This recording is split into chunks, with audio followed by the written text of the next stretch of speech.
wabarakatuh.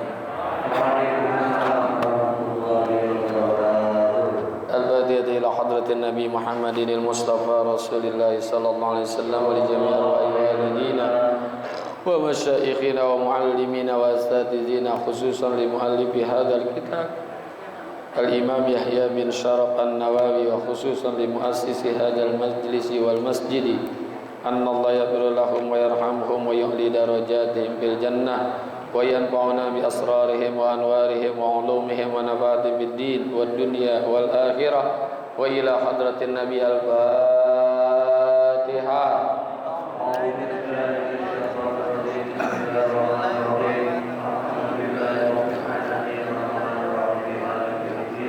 Iya kan aku lihat.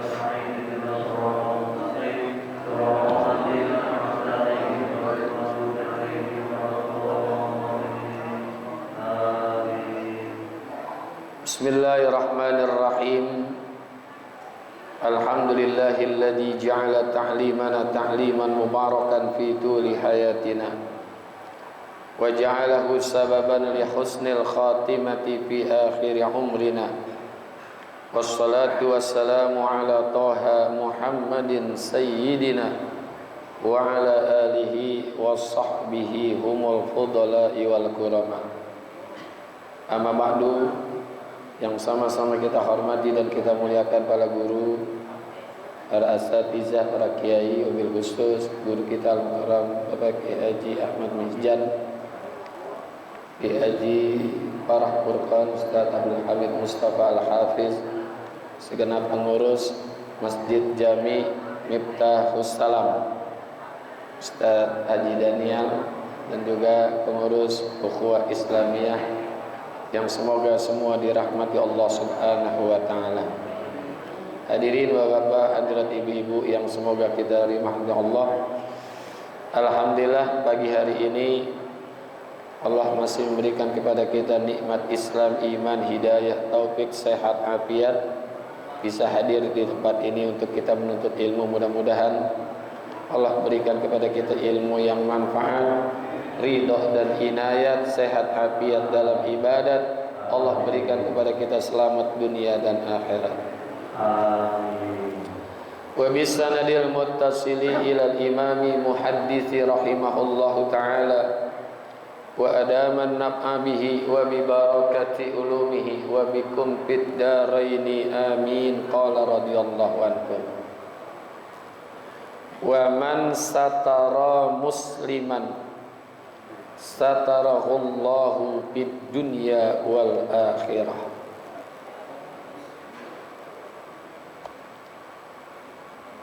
Dan siapa saja orang atau barang siapa menutupi aib orang Islam, niscaya Allah akan menutupi aib orang itu di dunia dan akhirat. Jadi nutupin aib, kekurangan-kekurangan orang Islam. Karena menutupi aib ini menjadi mesti buat kita nih. Kalau aib kita ini pengen ditutupin baik di dunia maupun di akhirat. Kenapa? Karena setiap orang itu pasti punya kekurangan, punya aib. Kecuali Rasulullah sallallahu alaihi wasallam. Rasulullah itu jasad dan waruhan tidak ada aibnya. Jasadnya kekurangannya enggak ada. Sampai Al-Imam Hasan bin Sabit pernah mengatakan, wa ahsanu minka lam tara qattu aini wa ajmalu minka lam talidin nisa'u khuliqta mubarra'an min kulli aibin ka'annaka qad khuliqta kama tasha'u. Kata Al-Imam Hasan bin Sabit, wa ahsanu minka lam tara qattu aini. Orang yang sebagus engkau tidak pernah mataku ini melihatnya. Wa ajmalu minka lam talidin nisa'u. Dan orang yang serupawan engkau wahai Muhammad tidak pernah dilahirkan oleh wanita-wanita manapun. Khuliqta mubarra'an min kulli aibin. Engkau diciptakan terlepas, terbebas dari berbagai aib. Ka'annaka qad khuliqta kama tasya'u, seolah-olah engkau diciptakan sebagaimana yang engkau mau. Jadi Rasulullah itu lahirnya, wujudnya itu seperti dipesan. Pengen punya anak seperti ini, seperti ini, seperti ini. Itulah Nabi kita Muhammad sallallahu alaihi wasallam. Itu jasadnya.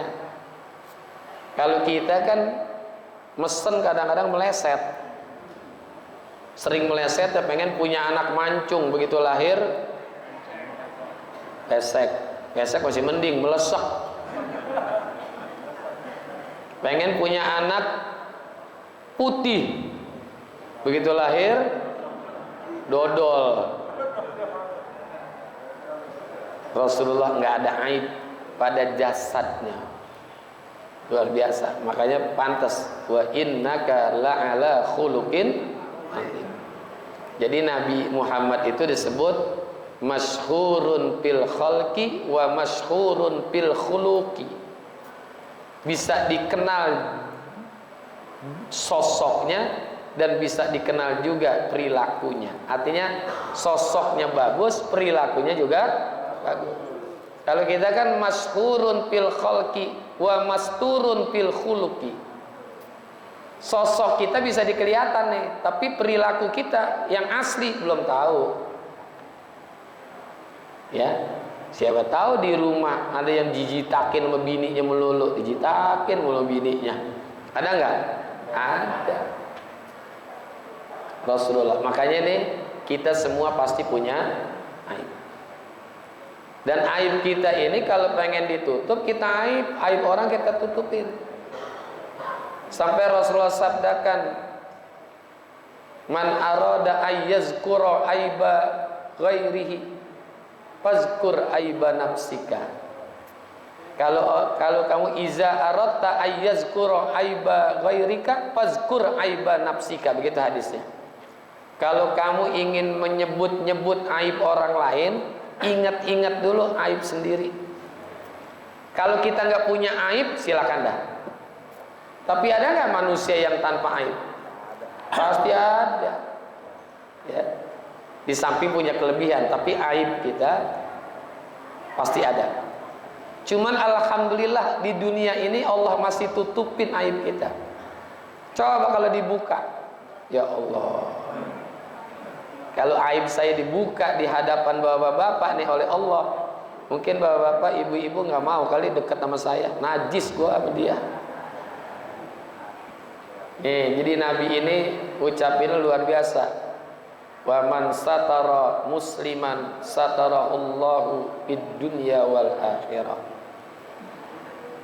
Siapa orang yang menutupi kekurangan aib orang muslim, niscaya orang itu akan ditutupi aibnya dunia dan akhirat.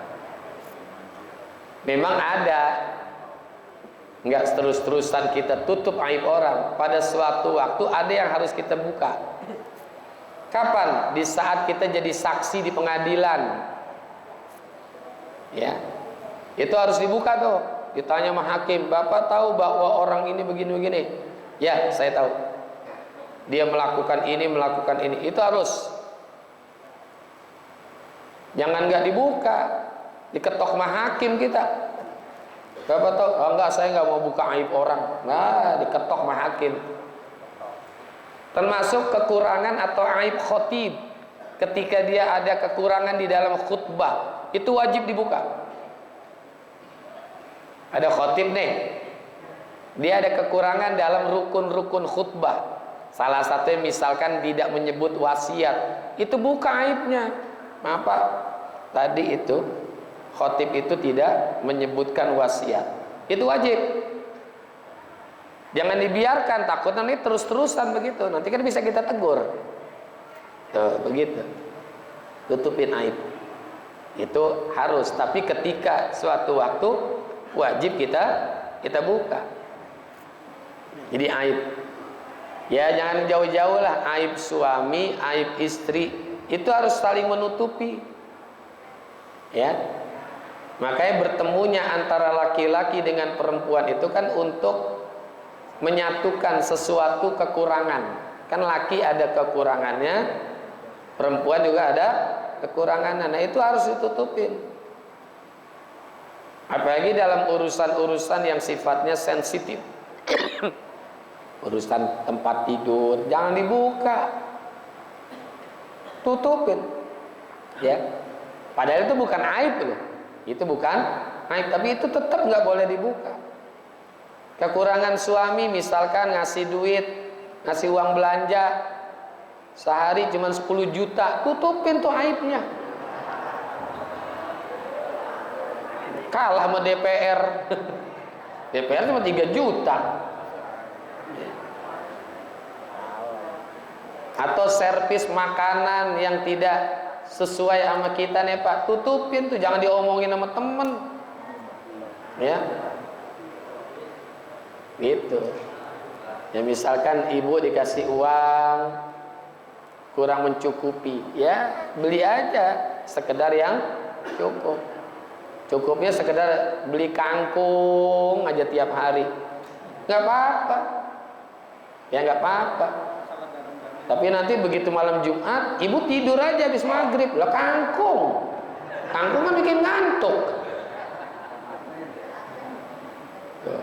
Jadi aib ini mesti kita tutup.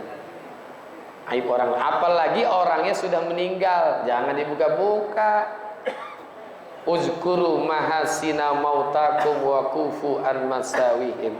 Sebutkanlah kebaikan-kebaikan orang yang sudah meninggal di antara kamu dan sembunyikanlah segala kekurangan-kekurangannya.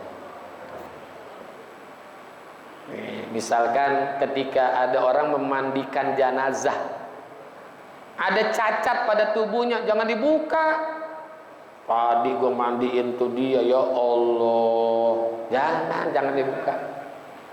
Kita tutupin tuh kekurangan pada tubuhnya. Misalkan ada sesuatu yang kurang baik, tutupin. Termasuk juga perilakunya. Udah sebutin yang baik-baiknya aja dah, ya.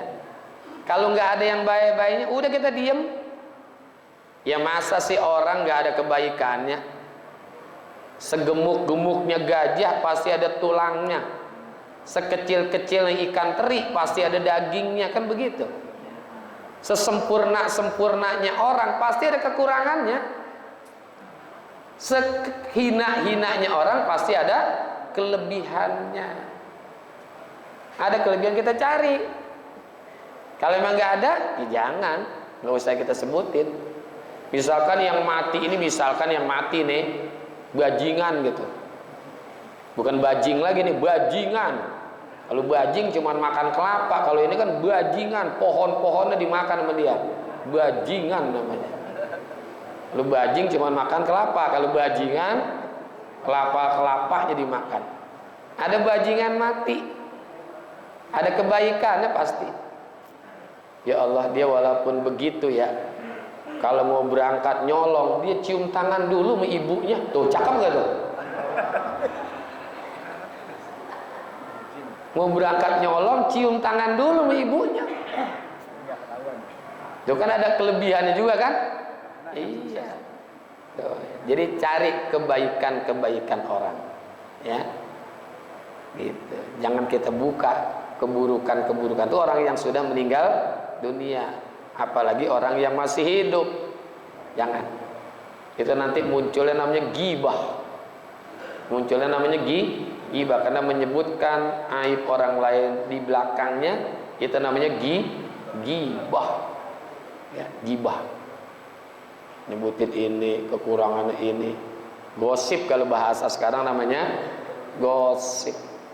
Karena kalau Rasulullah sabdakan man ra'a aurata akhihi pasataroha kana kaman ahya mau'udatan. Rasulullah bersabda dalam hadis yang lain, siapa saja orang yang melihat aib atau aurat saudaranya, saudara kita nih yang muslim atau muslimah, pasataroha, kemudian dia menutupinya. Kata Rasulullah, kana kaman ahya mau'udatan, maka ia adalah seperti orang yang menghidupkan anak perempuan yang dikubur dalam keadaan hidup-hidup. Mulia enggak? Mulia. Zaman jahiliyah kan dulu perempuan kurang begitu berharga. Begitu lahir anaknya, laki perempuan, perempuan. Malu, bahkan ia suddu fiturab, dikuburin langsung hidup-hidup. Nah, dikuburin langsung hidup. Nah, orang yang menutupi aib saudaranya yang dia pernah lihat itu seperti orang yang menghidupkan seorang perempuan yang dikubur hidup-hidup. Kemuliaan itu, ya. Jadi jangan pernah kita berusaha mencari aib orang, apalagi membuka aib orang. Biasanya memang ngelihat aib orang enak banget, udah seger banget rasanya, ya. Kan ada peribahasanya tuh ya, semut di ujung lautan kelihatan, gajah di depan biji matanya kagak kelihatan. Jadi gajah di depan biji matanya nggak kelihatan, kalau gede banget kan gajah itu. Semut kelihatan banget, ya, semut itu kelihatan walaupun jauh. Artinya itu aib orang itu selalu kelihatan, sementara aib kita jarang-jarang kita lihat, padahal aib kita ini juga cukup banyak, ya. Jadi ini keutamaan daripada menutupi aib orang lain adalah Allah akan tutupin aib kita ketika di dunia ataupun nanti di akhirat. Apalagi di akhirat nanti akan dilihat oleh seluruh manusia. Dari zaman Nabi Adam sampai akhir zaman. Ini si fulan pernah begini. Lebih malu lagi. Di dunia aja malu, apalagi nanti ketika di akhirat. Ya. Kalau di dunia masih kita bisa sembunyi, bisa ngumpet. Tapi di akhirat ngumpet di mana? Nggak bisa kita ngumpet di akhirat. Kalau di dunia masih bisa kita ngumpet. Tutupin aja wajah kita, ngumpet di kamar, selesai. Tapi di akhirat nggak ada tempat untuk kita bersembunyi, ya. Jadi ini Bapak Ibu, coba kita berusaha lah. Saya berwasiat kepada diri saya, coba kita harus mampu semaksimal mungkin menutupi kekurangan orang lain.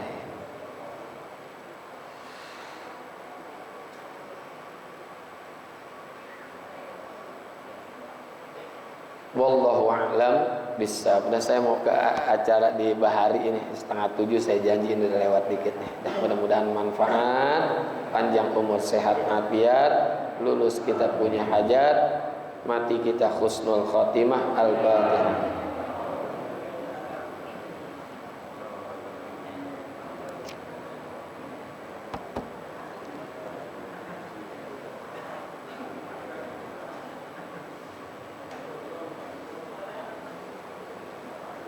Terima kasih, mohon maaf, hadanallahu wa iyyakum ajmain. Wassalamualaikum warahmatullahi wabarakatuh.